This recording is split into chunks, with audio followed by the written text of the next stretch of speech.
Hey guys, Rodney Miller here with Hard Money Partner. Today I'm talking with Darren Huang in Tulsa, Oklahoma. Darren is married 7 years, has 2 kids, 1 and 3 years old. So he's got his hands full. Darren started in the single family space, got up to about 100 houses in 5 years. So that's pretty good trajectory. 100 houses in 5 years, and then decided that he didn't want all the headaches that come with single family like a lot of people, and decided he would go into commercial. And his specific niche of commercial is industrial properties, which is pretty unique.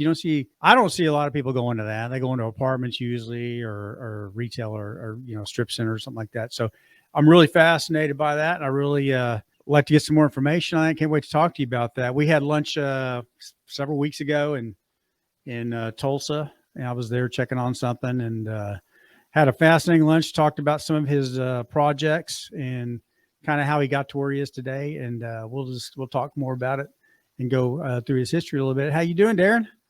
I'm doing really well. Thank you so much for having me on. Yeah, man, it's great to have you on the show. Give us a little bit about your background, kind of where you were before you got into real estate and entrepreneurism and all that stuff.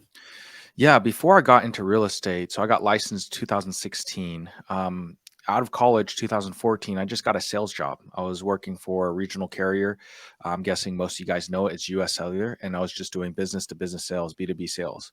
But I was still working a retail hour shift. So, I was working, anywhere from 9 to closing up shop at 7 or 8 p.m. Not really conducive of what a schedule I wanted. And then also, I had to work some holidays.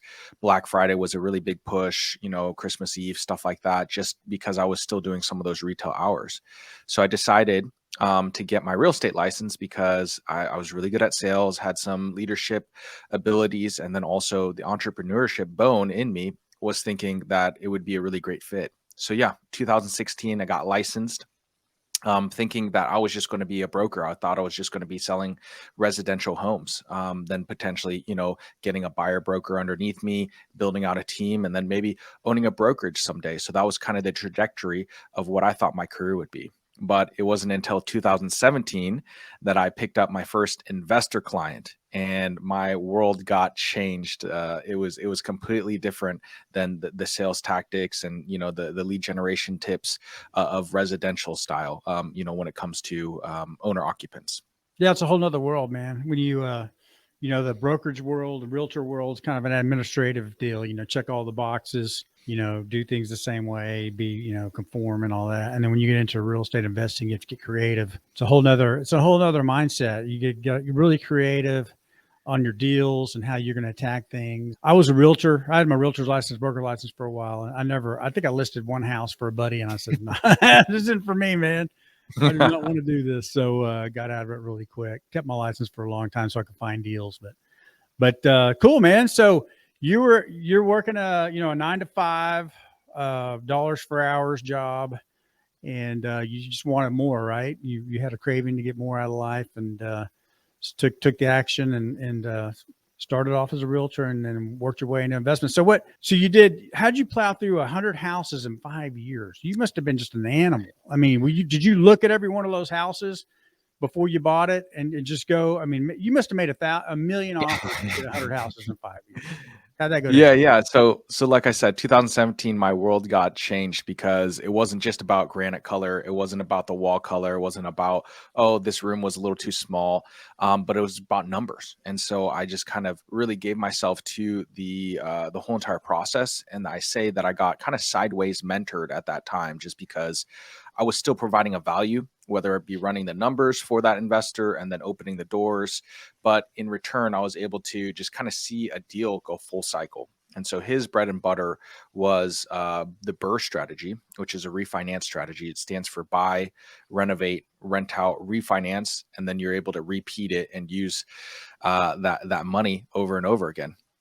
Or the money that you raised. And so just seeing a deal go full cycle and it actually being true just kind of opened my eyes. And I said, oh my gosh, one, I don't want to deal with residential like homeowners anymore, just based on the pickiness and emotional buy, different things along those lines. And I switched totally to investment sales at that point. And then at the end of 2017, I made that first investment in a single family home in Broken Arrow. Okay. Was part of the deal you're doing all these transactional deals and you're getting paid, and then the deal's done. You got to go chase and hunt down and kill another one. You see this guy do these BRRRR deals. He sets these deals up for, it's basically cash flow for life if you keep the house, right? So that's a kind of change in mindset. You're setting up cash Definitely. flows that just repeat over and over and over again, and that's the gold and the magic. Yeah. So yeah, that had to be a big eye opener. So was your strategy just to buy a bunch of properties and hold on to them? That's what you Yeah, wanted? yeah. So it was that burst strategy. So I partnered that initial purchase was actually creative. I didn't have the down payment. I didn't have the credibility to buy it. So I actually bought it with a rent to purchase. So I leased it and then purchased it in a year. So it was a completely unlivable, uninhabitable house. And just once again, his strong suit was the renovation style. So I bought it. I renovated it while I was renting it. And then a year later, I ended up purchasing it. And Oh, I actually wow. used a hard money lender to purchase it at the time. And then I immediately refinanced it just because it already had the lease in place and the renter in place because I had set it up a very creative way. That's interesting. Did you get all your deals like that? Or like No, in the no. beginning, did you get a lot of your deals like that? You Yeah, got I the mean, you got the I would say seller to carry back terms for you or to rent it back uh, to you? I would say that, probably 30 to 40% of my deals are in that creative realm where I did have a seller financing deal or seller carryback. But after I started to get commissions and started to save and eat basically ramen, and live very simply, I was able to get a couple nest eggs. And then within the credibility of actually doing these properties, I was actually able to raise funds or use hard money partners like yourself. So, I like that because a lot of people are like, "Ah, I don't have any money. I can't get in the business. It takes money to get into this, but you found a way. You got really creative, and it's really cool because I mean, you're going against people usually that are making offers, cash offers, right? So mhm. you're going in there with your gift of gab, and you're talking these people into, hey, man, rent it to me for a year, and then I'll buy it off of you if everything goes well and all that. But you were able to sell them on it, and that's were you sales at the cellular company?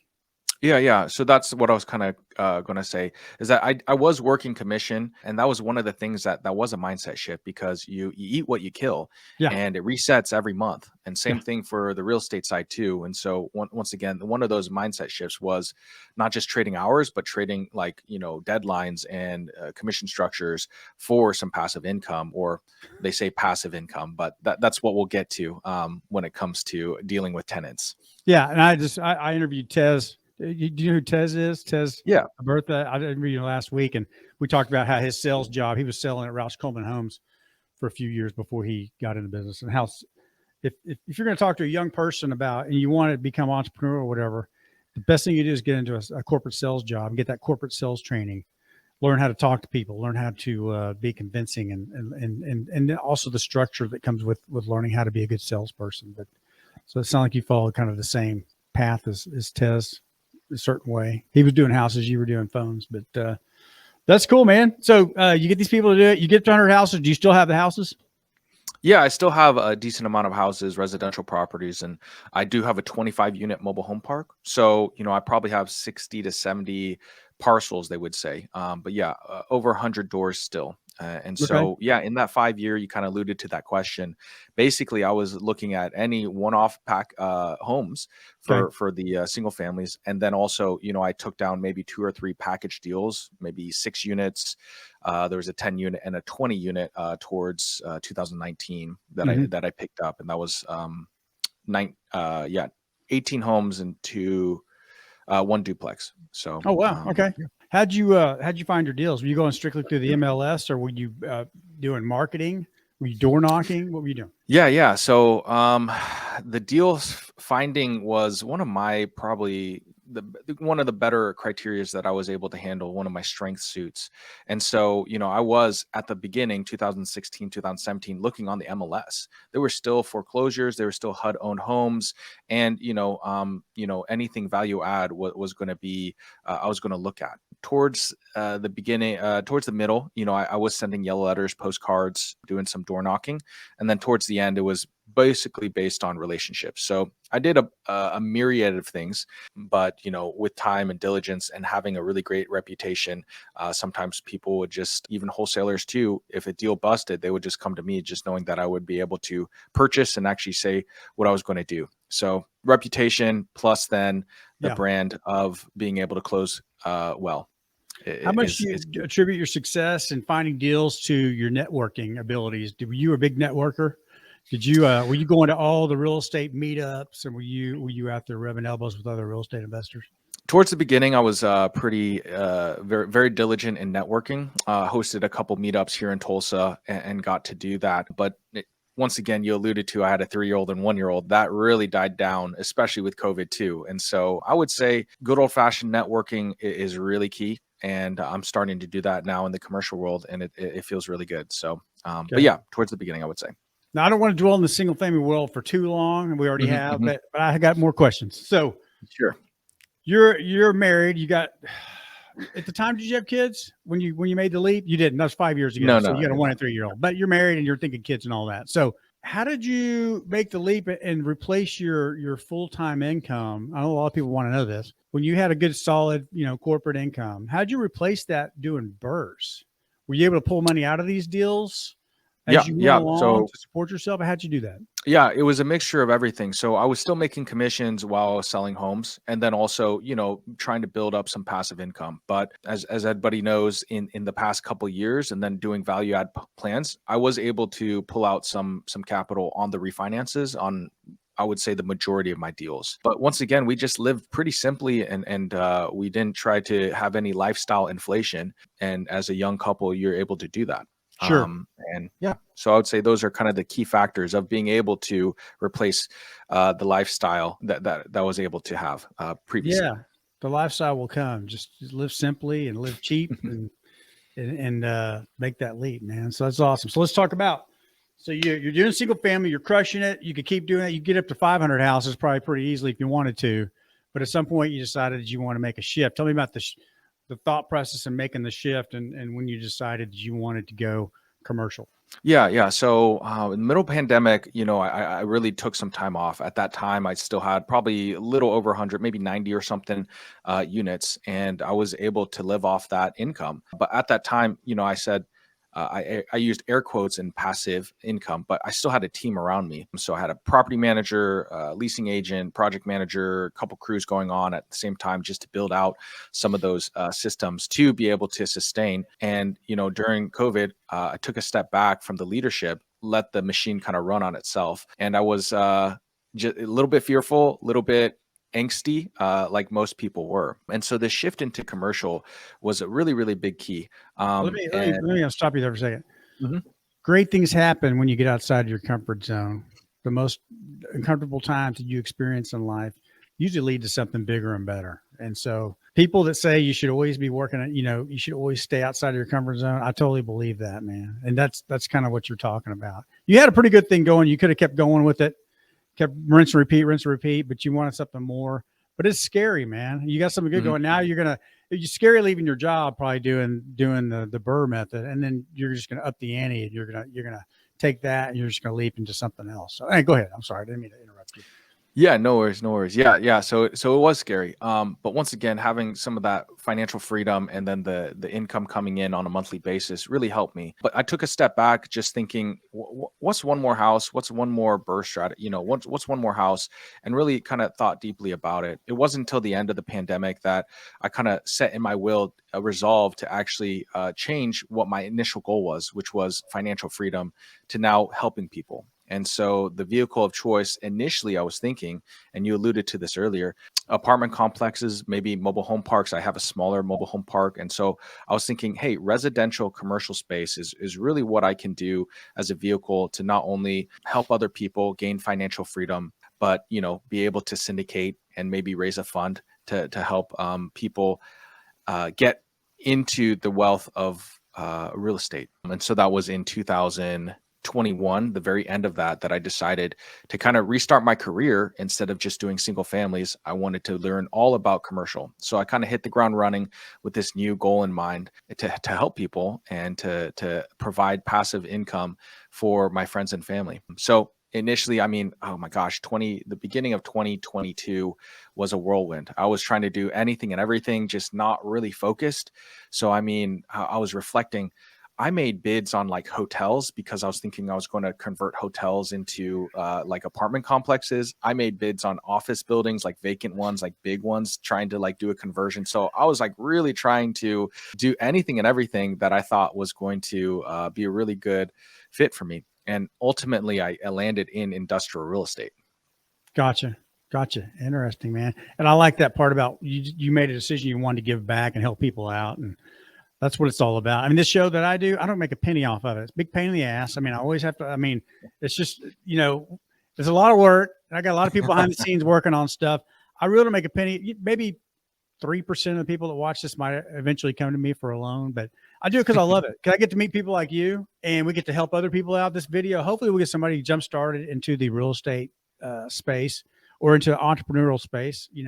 I always think about my key person is like the 18-year-olds graduated from high school, not sure, probably don't want to go to college, not sure if they want to go to college, but they're just lost and they want to figure out how to do something. And then I want them to see young guys like you and Tez and these other guys that made the leap. And I think that's super powerful, man. I want to help people look at other options other than, get the job, get your 401k, get the good health plan, work 35 years, get your gold watch. I think there's so much more to life than that. But guys like you are showing us that it can be done. And giving back, I think, it just makes things so much more fun, and it makes things so much more easy, especially if you're not looking for anything in return. If you're really looking to help people and make a difference. So tell me about your first industrial deal. Yeah, so my first industrial deal was a smaller warehouse, and so I kind of want to rewind. And industrial real estate, what is industrial real estate? Why are we even pursuing this? Like, and then why is it such an enigma? So, just some interesting facts. Industrial real estate in the United States is actually the largest commercial asset class per square foot. Now it's not the most, elusive or the most brag-worthy. That might be like medical offices or the Star Child multifamily. But that just means there's a lot of opportunities. There is kind of an information enigma just because most of the transition for some of these people like me usually land in mobile home parks or a residential style, assisted living, and then of course multifamily and the different classes of that. Sure. And then thirdly, I really adore triple net leases, and we'll get to that. But those are kind of the three main reasons why I really enjoy industrial real estate. I think the thing that's kept me out of industrial real estate is I think the fear that the people that own industrial real estate are just smarter than me and they're more sophisticated, and I'm not going to get a deal on industrial real estate. I'm going to pay top dollar. I'm probably going to overpay for it. And it's just one of those limiting beliefs, that's kept me out of it. But you can speak to that probably, but yeah. So once again, it is kind of a boys club just because it is, there's some nepotism. There's also, different things, like it really is mentorship. There's not like a course you can take and be like, hey, here's what industrial real estate is. There's a lot of different feels and touches and different businesses that go in, and you'll have to learn a lot about that. So there's three different types of industrial real estate. So just kind of categorizing them and then also kind of giving them names might be helpful. So first is the distribution and warehouse. So at the very top level, think of the Amazon, think of the FedEx that has just tons of racking systems and then lots of transportation with semis, probably close to a highway or an airport or something along those lines. At the lower level, we'll kind of talk about that first deal. I have a warehouse that J&J Appliances has. They just recently moved out, but J&J Appliances, they sell used appliances and new appliances. So appliances take a lot of space. And so this warehouse feeds their 2 retail store locations, and they also do some manufacturing there just to fix things up too. So that's kind of on the local level.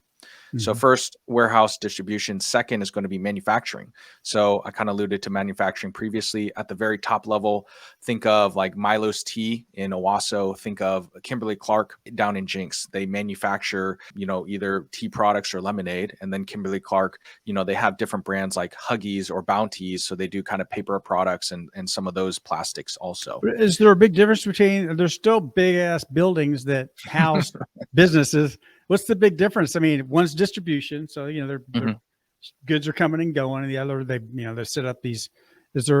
What do you consider the big difference between those two? Yeah. So once again, it's going to be transportation and then the ability to have that workforce. So think of a distribution, really tall ceilings, a lot of racking, and then usually just basically a whole entire row of just doors so semis can come in and out. Gotcha. Usually, manufacturing has really heavy power. So think of any really big machinery. Sometimes, most of the times, it doesn't need as much clear height. So, and then that saves money on like usually climate control if it is climate controlled too. Okay. So usually just different industries and different, once again, uses are going to be in each, but those are kind of the characteristics of those two. Okay. But some of them do have distribution on the back end too. So, Gotcha. yeah. Gotcha. And what's the third one?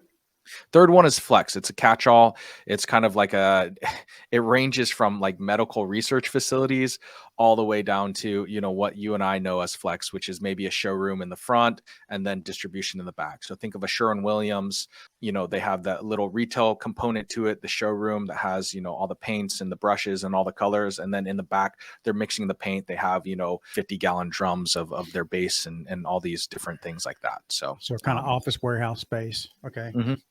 Yeah, we got a lot around here, right around the corner. We got a ton of that stuff, and the guy keeps building them too. So Yep.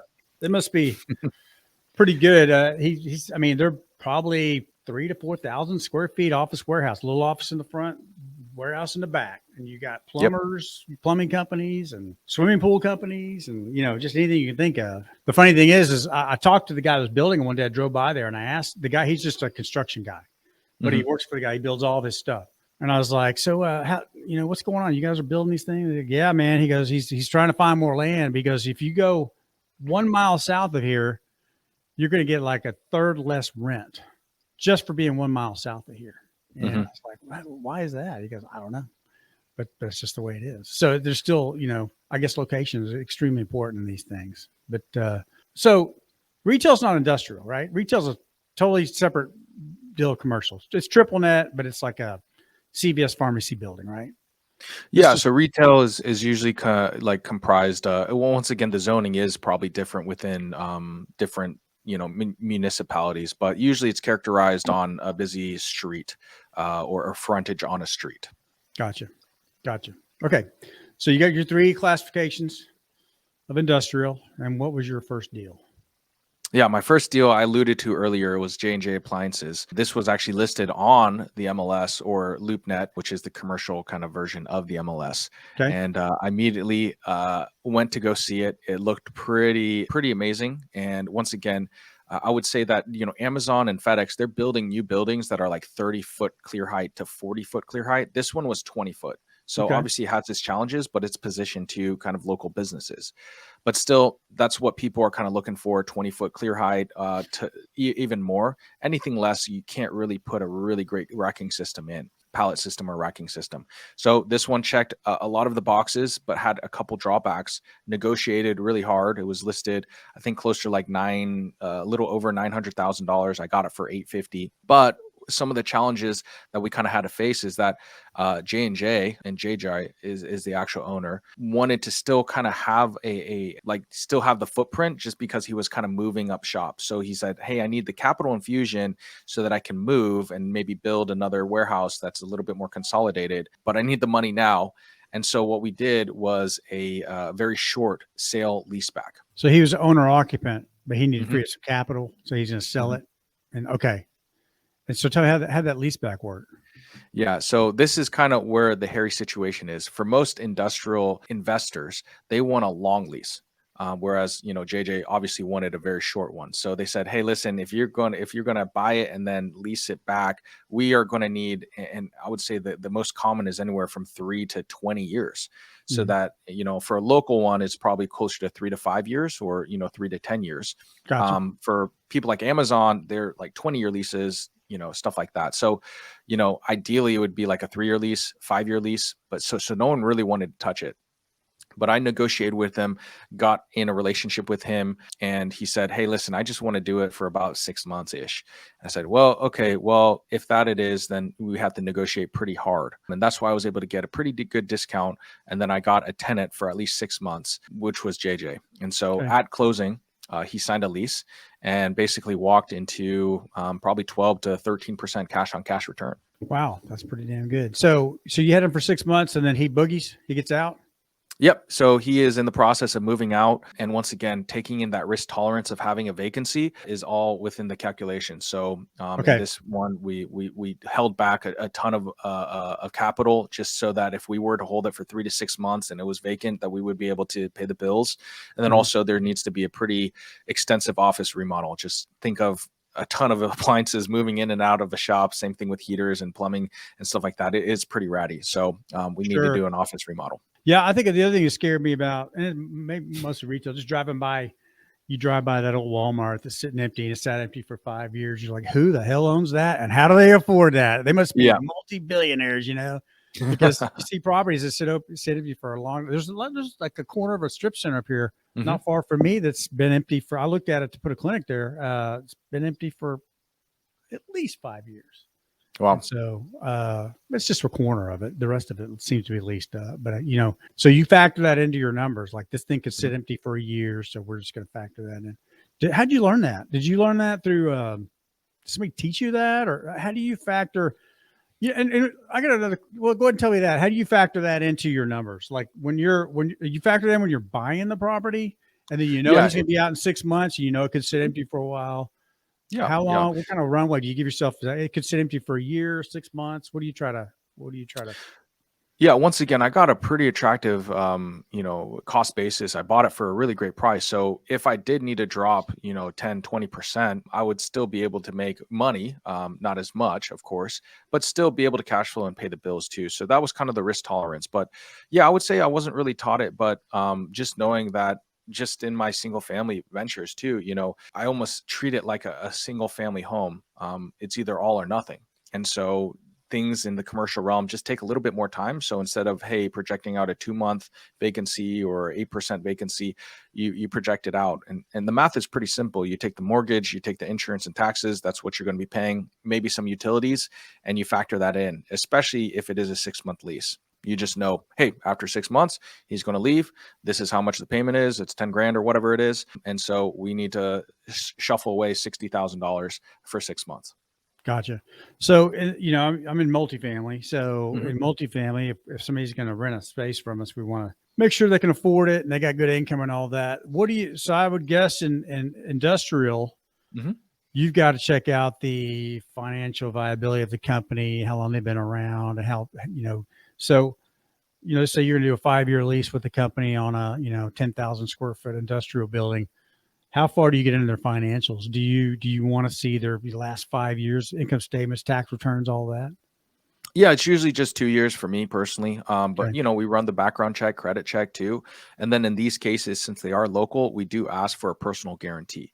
So in most cases, just for like Amazon or FedEx, they're just going to corporately guarantee. They don't need, Jeff Bezos's signature or whatever. So Sure. this is a little bit different. So it really is relationships too. So the brokers here, if they're bringing me a deal, they can kind of vouch for them, and their reputation is online too. But in other cases, yeah, it's just how long have you been in business? Show me some of the returns, and then what assets do you have? Do you have other locations? All these questions kind of depict a storyline of how credit worthy they are. When you get this personal guarantee, like in my loans, I always make the wife sign. Some people give me a lot of crap about that. Why does she have to sign? No, no, no. Like, hey, if she doesn't trust you, then I'm not going to trust you. Do you make the wife sign on your personal guarantees? Yeah, I still personally guarantee a decent amount. Or do you make And the husband, do I make or my wife? do you make both spouses sign on that, even if one's not involved in the business? No, no, no, no. It's just the business owner in this case. So, okay, interesting. Okay, so that was a deal, and it's about to go empty. You say so you're about to have to lease it up. Okay. Yeah, so we have it already listed, and we have some really interesting prospects in the pipeline. So Oh, good. So you've yeah, got people already knocking on your door, inquiring yeah. about it. Just for clarity's sake, industrial real estate has really warmed up in the past. It's hot in the past 2 to 3 years. So our vacancy rate in Tulsa is 2.6%. So out of 130 million square feet in Tulsa directly, yeah, about 4 million to 5 million available. So yeah, Wow. people are kind of clamoring to get into industrial spaces, depending on the size type and how it can actually help their business too. So Okay. just for example, I have a potential BMX skate park looking at looking at that facility that J&J had, just because it has the high ceilings so they can kind of drop in, and then it Yeah. also has the footprint 20,000 square feet so they can do, you know, their whatever they do, grinds and bars and ollies and whatever. So yeah, Huh. so that's an interesting prospect. Yeah. That would be cool. So I guess you want them to come in and do as much freaking build out as possible. So the less chance they're going to boogie out on you. Correct. You know, maybe with distribution, they can just take all their racks and put them in another building. But you know, the more they build out, it's probably better for you because the more money they've got invested. Like I just did a clinic on the north side of Oklahoma City. I thought it'd be a couple $100,000 build out, but it turned out to be $500,000. Oh I'm my not gosh. leaving here. I'm not You're leaving not here leaving that, yeah. anytime soon. I got a 5-year lease, but I expect to be here for the rest of Yeah. time. You know, so Yeah. so that's got to be a good part of the business is they come in and they kind of fund their own build out, right? Or do you sometimes give them some lease credits for that? Sometimes we subsidize, but in this market, 2.6% vacancy, we are really in control. The landlord is in Okay. control, and they get to kind of call the shots in terms. And Gotcha. so in this case, I will probably give them a credit for some office remodel just because it is really bad. And I was planning on doing it anyway. Gotcha. But once again, they, you know, putting the cart before the horse, we don't even know if the feasibility is going to be there. So there's a little bit of changing there. So, but it's just interesting to talk about. And like I said, 2.6% vacancy. The landlord is in control, if you can imagine. 20-foot ceilings, they might be hitting their heads on the ceiling. I don't know. Yeah, I don't think it's like vertical, but it's most, you know, they still have the drop in and the half pipe or whatever. Once again, I'm Gotcha. I'm not. Hey, why don't you explain to us why you like the triple net? You were going to go into triple net. Explain to us the triple net concept and why it's so wonderful. Yeah, triple net leases. Oh my gosh. I literally thought they were fake before. In the residential world, I was like, why would anybody sign this? How do you even get them? Like, it feels like almost a hoax, just because on the residential side, we use a lease called modified gross. So in that, the landlord is in charge of paying the property taxes, property insurance, and then of course they're maintaining the whole entire property. So if the tenant clogged the toilet or has something that's broken within the house, the landlord is in charge of that. It is completely opposite on the commercial side, especially triple net leases.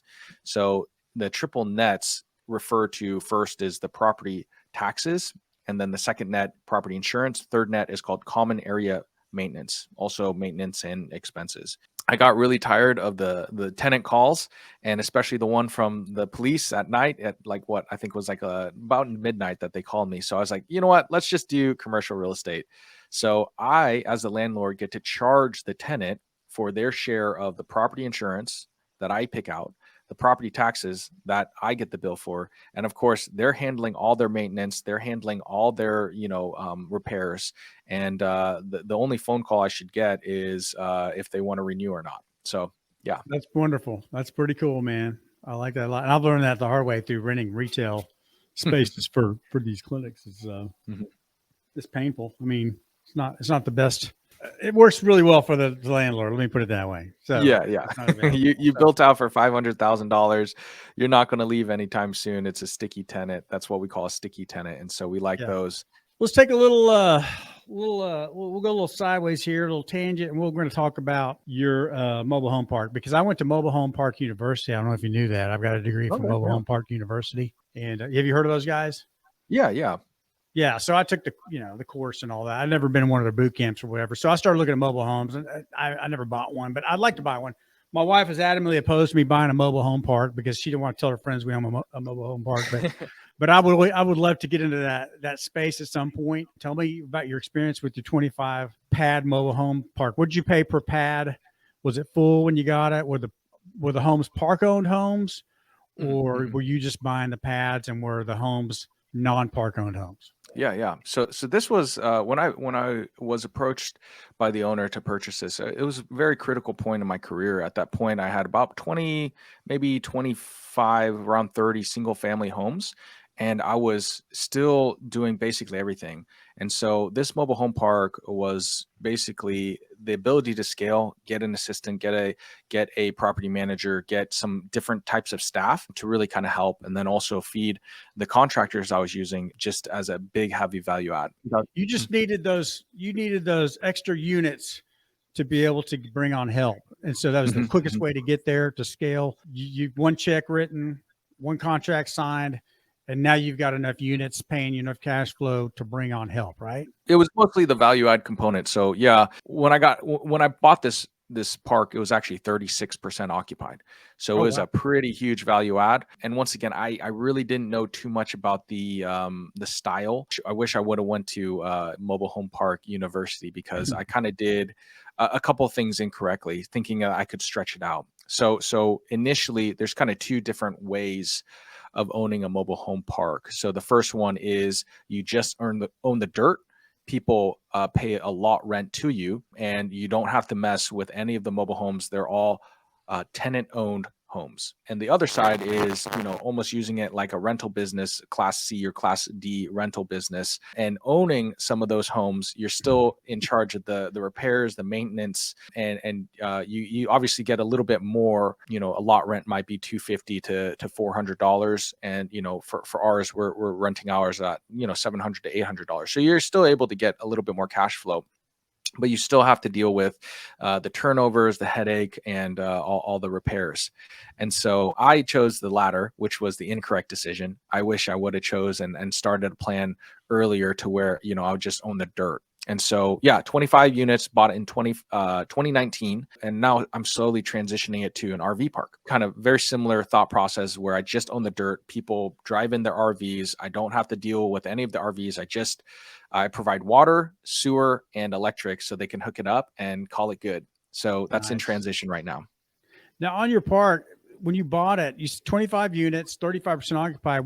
How many actual houses were on site? Yeah, so this one's a little bit different. It's 19 pads, and there's a mixed unit. So there's a Okay. quadplex and a duplex. So there's Okay. apartments on it. So Gotcha. 19 pads, I would say 17 park-owned homes, Okay. and then there were 2 empty spots that were just pads. And now it's, like I said, it's in transition. I actually renovated probably 8 to 10 homes, rented those out, and I wrecked a couple, and then I gave a couple away. So now we have 6 empty pads, but those are RVs. So 6 RVs, and then we have 13 park-owned homes. Is it cash flowing pretty well for you? It is. I took on a huge responsibility. So right now I had it at 36% occupied. Now it's hovering 92, 96%, Oh, wow. that Nice. average. So yeah, I mean, basically tripled the value over the past couple of years. And what's the lot rent versus the actual house rent? So they're paying for the dirt and they're paying to rent the house. Mhm.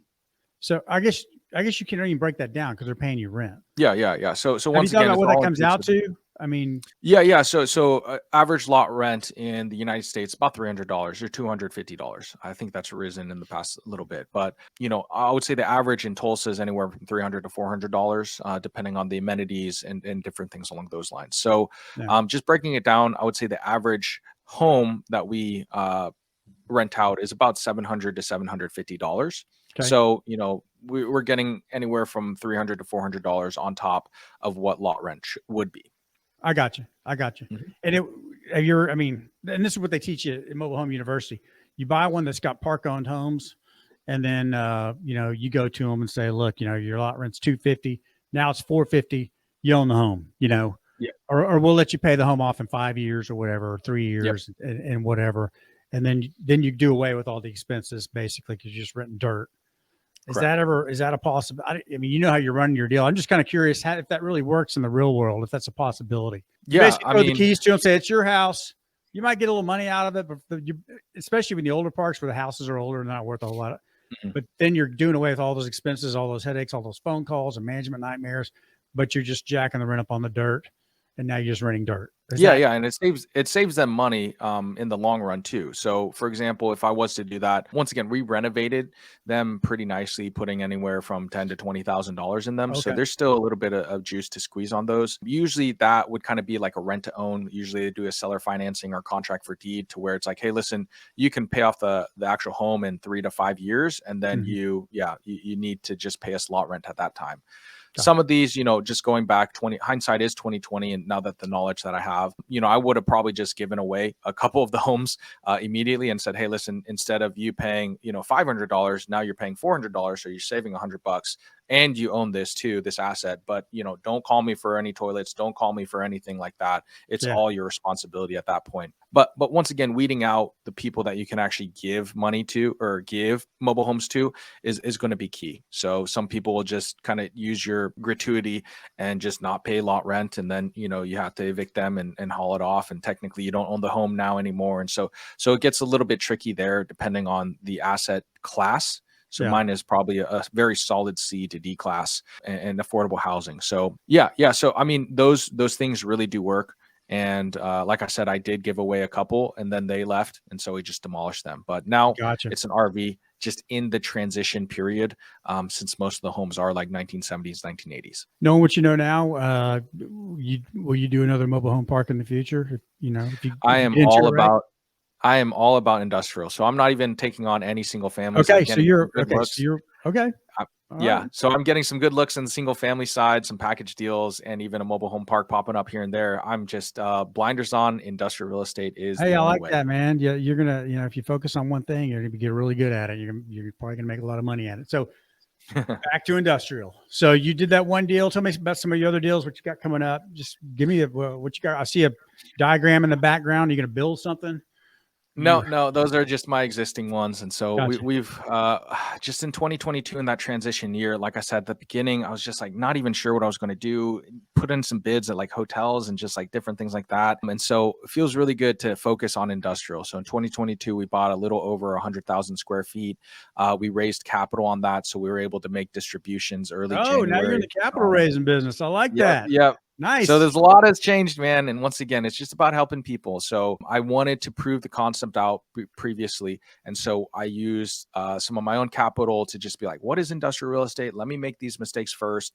And then towards the very end, we started raising capital. So first deal was J&J Appliances. It was just a single warehouse. I said, hey, a lot of people in the feedback that I was getting from that was like, hey, listen, we don't really trust industrial. We don't understand it like you do. Let's take a swing at a multi-industrial. So my next one was a very large 50,000 square foot multi-industrial. So there's 5 different parcels. It has maybe 16, 17 tenants.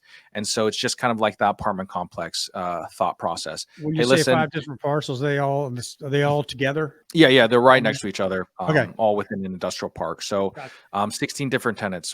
If one tenant leaves, yeah, your cash flow is going to drop, of course, but in most cases, you're not going to just be all or nothing. So, an investment like that might be really great for you to dip in your toes, since you don't really understand the industrial side of things, instead of just like, hey, the warehouse is either empty or it's cash flowing. This one, has different degrees to where the tenants land. So that was 50,000 square feet. I used my own capital. I tried to raise capital, didn't work out. It's not easy to do. I'm sure Not in you've the had your beginning, challenges not for too. anybody. Not in the beginning, it's not. Not But for it gets anybody. easier as you get more successful and everybody's looking at you out the corner of their eye.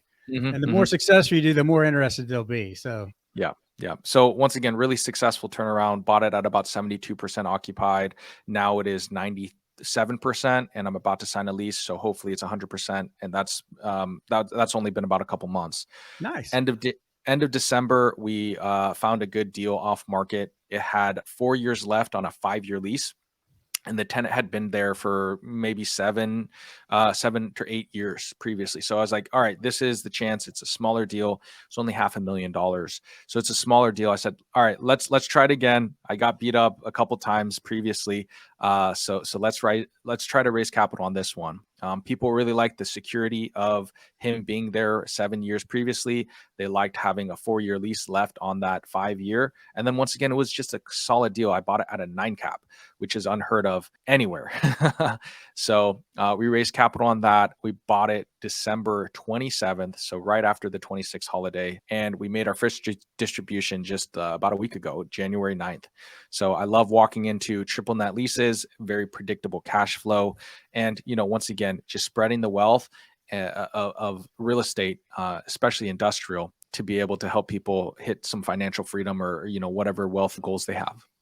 I love that, man. It's so much, isn't it gratifying, man, to bring people in out of the stock market into a different type of investment that they might be scared of or they don't understand, but you get to educate them and teach them how to invest like the big boys do, like the Wall Street guys do, just like like the big boys do, invest in real estate, and it's not that scary once you kind of learn it. And so what kind of when you bring on investors, I guess you do a pro forma and all that. What do you guarantee them a return? Or you don't guarantee them, you can't do that, but do you kind of give them a fixed return, or do you kind of try to estimate what the return will be? And what do you shoot for? What do you shoot for? What are you telling them you're shooting for them? Yeah, so in this case, the numbers were really easy because the 4-year lease was still available. So we just kind of looked at the schedule and we said, hey, listen, this is what's happening. They're paying $4,000 a month, and so when we buy it at $500,000, so it's a purchase price of 533 at a 9 cap, they're paying $4,000 a month. Guess what? This is what we can do on distribution level. And here are the risks. The risk is it's a local tenant, but he's been there 7 years. So guess what? If he goes bankrupt, I mean, his whole entire asset, like that's his biggest asset. And so, the risks and challenges for these local credit tenants are exactly that. So even though we do get a personal guarantee, sometimes it's not great because this is their baby. This is everything that they've done. But Sure. he's been in business 20 plus years. He's been at that facility for 7 plus. We felt very confident bringing it to our unaccredited or friends and family at that point. So yeah, we put together pro forma, and it was very, very easy to explain to, just because we saw, hey, here's the lease that he signed. You can read here. He's paying $4,000 a month, and this is what our purchase price is, and this is how we're going to distribute. So wanted it to make a very, very easy transaction for everybody, especially since, at the beginning of 2020, I tried raising capital. It didn't work out. So yeah, Gotcha. This one we were successful in. So what are those people? What kind of returns are they enjoying? Yeah. So once again, we bought it we bought it December 27th, turned around, made a distribution the January 9th, and they're getting 8% cash on cash return, and they have equity in the deal too. So nice. I was very generous. I didn't take an acquisition fee, asset management fee, or disposition fee. In this case, the splits were the splits, and we will get a small promote upon. We got a small promote. Yeah. So okay, good, man. I like it. That's a good start. That's how they all start, man. That's not a bad deal. 8% cash on cash, and then they have equity in the deal, and they'll get some on the back end if you ever sell it or whatever. So, or have a refinance event or whatever. But that's pretty cool, dude. I like that. Yeah. So what do you got coming up? Yeah, so I got a lot of different LOIs going out. I mean, we are in a rising interest rate and period. So I'm really trying to put together some really creative ideas. And once again, I love drawing from my experience, just being able to put some carrybacks together or seller financing things too. So thinking we got a very similar deal in the pipeline, about 500,000 purchase price. We'll probably raise it all cash again, just to spread the wealth. And I think we'll land right about those numbers where we can distribute, 8%, 9% from day one, and just give a really, really solid return in a rising interest rate period. We also have a potential big development. That one is a very low chance of actually happening. Let's say less than 5% chance of happening. But we're taking swings out here just because I'm so bullish on the industrial real estate sector, and I feels like I really found a good fit. And, I want to help people accomplish their financial goals also. Gotcha. I was thinking about it. So do you take IRA money from folks that want to invest? Are these securities, SEC filing securities like a 501c or 501b? Or are you just doing like tenant common stuff? Yeah, so we do tenant common stuff for the smaller ones, like 500,000. But the larger development will probably be a 506c. So we haven't yet, like I said, proven the track record and gone the chops to be able to do some SEC stuff. But I plan on doing that in the future. But right now, it is just very generous tenant commons or JV style, to where we're really not taking that many fees, trying to pass it on and just spread the wealth too, and then build up that track record to then hopefully do syndications and start a fund in the future. Yeah, we do take IRA stuff. We did 2 IRA self-directed IRAs last one, and those are fun. Sometimes the challenging, super easy, great percentages, and even though they don't need monthly distributions like we did, still they're able to see the check and see it grow. I like it, man. I like it a lot. So, yeah, just tell me, where do you see yourself 5 years down the road? What do you think is going to be going on in your life? Yeah, 5 years from now, gosh, it's hard to project out, but I feel like I'm going to be in industrial real estate. I'm trying to get into even more of a niche. So I am now kind of starting to do a little bit of research on cold storage. So think of food products that need to be delivered that are perishable. Okay. Really high construction costs and very, very niche world, as you can imagine, working with some food suppliers and different things like that. So that's interesting to me. I would say that, maybe in 5 to 7 years, hopefully I've started a fund specifically for industrial real estate in the Midwest. Yeah, that's kind of the end goal. So I would say 2023, we're still going to do some high level JVs, high level tenant and commons, maybe towards the end of it, do a syndication of 506B or C. And then that proving out the track record in the next 3 to 5 years, even in tumultuous times, hopefully providing a really great return, building out that track record to then be able to open up a fund. So yeah, maybe 5 years is that, but we'll still either be pacing towards that goal or have the fund already established. Wow. Okay. Good deal. Good deal. I'm sure you'll reach whatever goal you set. So don't have a doubt about it. Yeah. Well, Darren, I think we covered a lot of stuff. I mean, if people want to invest with you or want to talk to you about industrial, how do they get a hold of you, man? Yeah, the best way is going to be my website, darrenhuang.com. So DERENHUANG.com. You can actually do 2 things on that website. One is you can immediately get on my calendar through Calendly, and you can book a call with me or sit down if you're local here to Tulsa or OKC. Second, if you sign up for my newsletter, there's actually a free gift that I can give to you. And then that gives you access to all these exclusive deals. The SEC is very private and they are very scrutinized. So I cannot just blast out all the deals online and social media and all these different things. You have to have an existing relationship, and that newsletter is probably going to be the best way to get that access to those deals if you want to invest alongside. We'll put that information in the show notes, and I will definitely be signing up for that because I'm always looking for a place to put capital to work for double-digit returns. I'm sure that'll reach that. So very cool, man. Well, I appreciate you coming on the show. Really good talking to you, and we need to have lunch again. Really enjoyed that. Do you come to Oklahoma City very often? I don't a lot, but I will try to. So we can link up then, and that'll be fun. Come into town. Let me treat you to lunch. Guys, Rodney Miller, Hard Money Partner. If you need a loan for real estate, I'm your man. Moving into Dallas-Fort Worth metro area as well. If you don't need a loan, just enjoy the content, man. We're going to bring you good content, stuff that you won't see a lot of other places, stuff like Darren just gave you. So appreciate you, Darren. We'll talk to you soon. And Hard Money Partner, we're out.